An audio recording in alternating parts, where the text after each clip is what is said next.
On March 28, 2025, Myanmar was struck by a devastating earthquake. This wasn't just any ordinary tremor.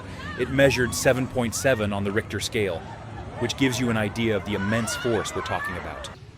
The epicenter was near Mandalay, the second largest city in the country, located just 16 kilometers northwest of the city. And do you know what makes this even more striking? The quake occurred at a depth of only 10 kilometers.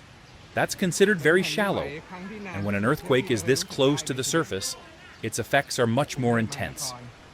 The seismic waves don't have time to lose strength before reaching cities, homes, and people's lives. And it didn't stop there.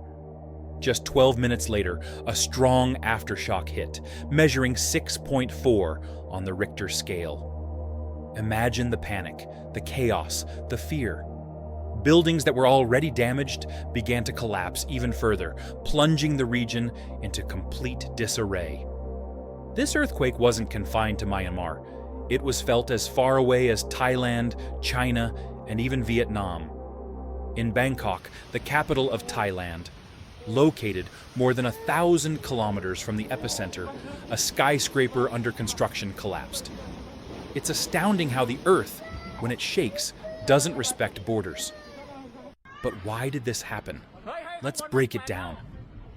Myanmar is located in a region that geologists call hot when it comes to earthquakes. The country lies right along the boundary between two massive tectonic plates, the Indian plate and the Eurasian plate. These plates are always moving, very slowly, but with incredible force. Sometimes they get stuck against each other, accumulating energy, and when that energy is released, boom, an earthquake occurs. In the case of the March 28th quake, the movement happened along the Sagaing Fault, a massive crack that cuts through Myanmar from north to south, spanning over 1,200 kilometers in length. This was a strike-slip earthquake, meaning the plates slid past each other horizontally, as if trying to squeeze through a narrow corridor. And why was the tremor felt so far away? Well, the Sagaing Fault is straight and long, which allows seismic waves to travel great distances. Additionally, because the earthquake was shallow, the energy reached the surface quickly and with great intensity. In Bangkok, for example, buildings swayed, and that skyscraper under construction collapsed because prior to 2009, the city didn't have strict regulations for buildings to withstand tremors. Thailand isn't accustomed to earthquakes like Myanmar, so the impact caught everyone off guard.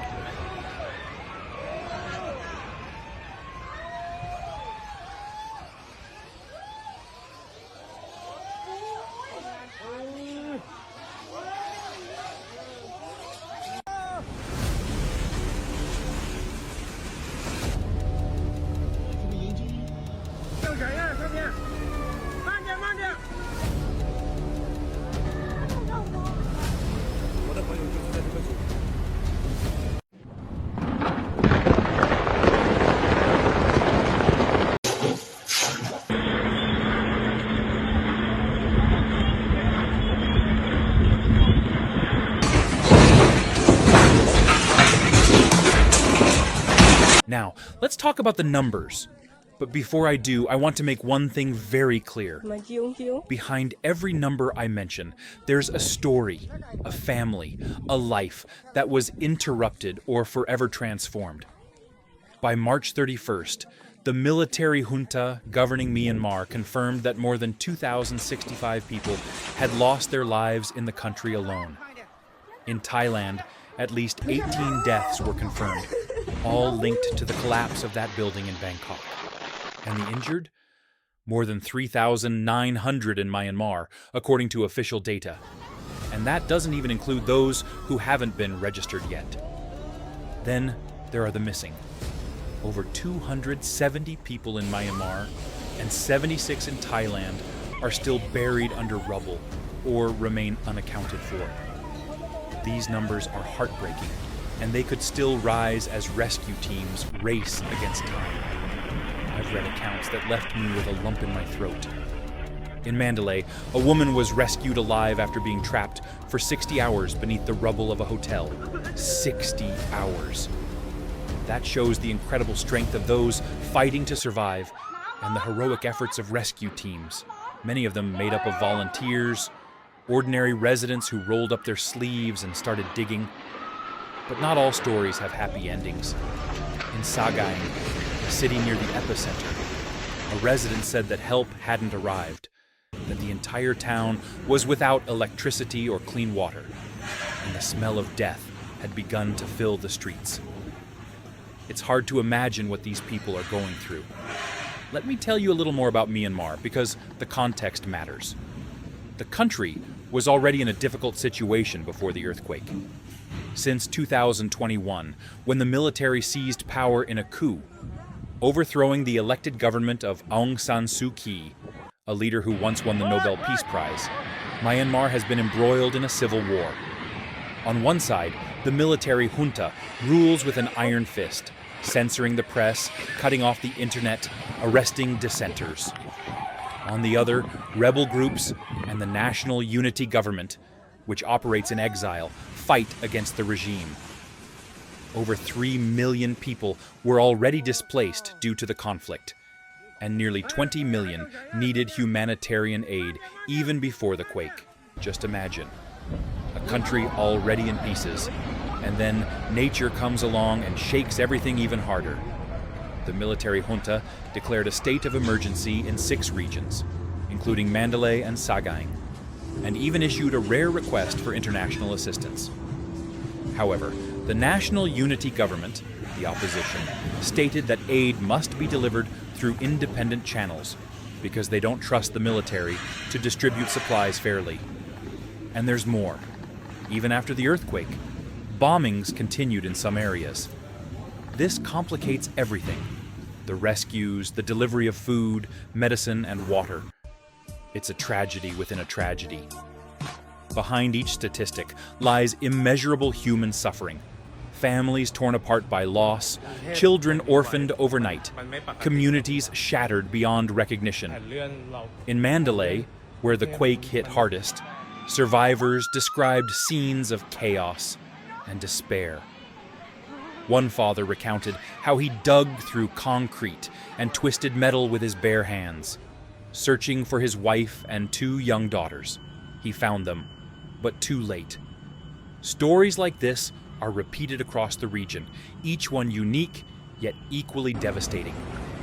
In rural areas, the lack of infrastructure compounded the crisis. Villages isolated by landslides waited days for help to arrive. Without access to medical care, injuries festered, and preventable illnesses spread. In some cases, villagers resorted to drinking contaminated water from cracked pipes, risking outbreaks of cholera and other diseases. For many, survival became a daily struggle, not just against the physical destruction, but also against hunger, thirst, and exhaustion. Let's talk about something that can make a difference: how to protect yourself during an earthquake. Because look, we never know when the ground might decide to shake. First, if you're inside your house and feel the tremor, don't run outside right away.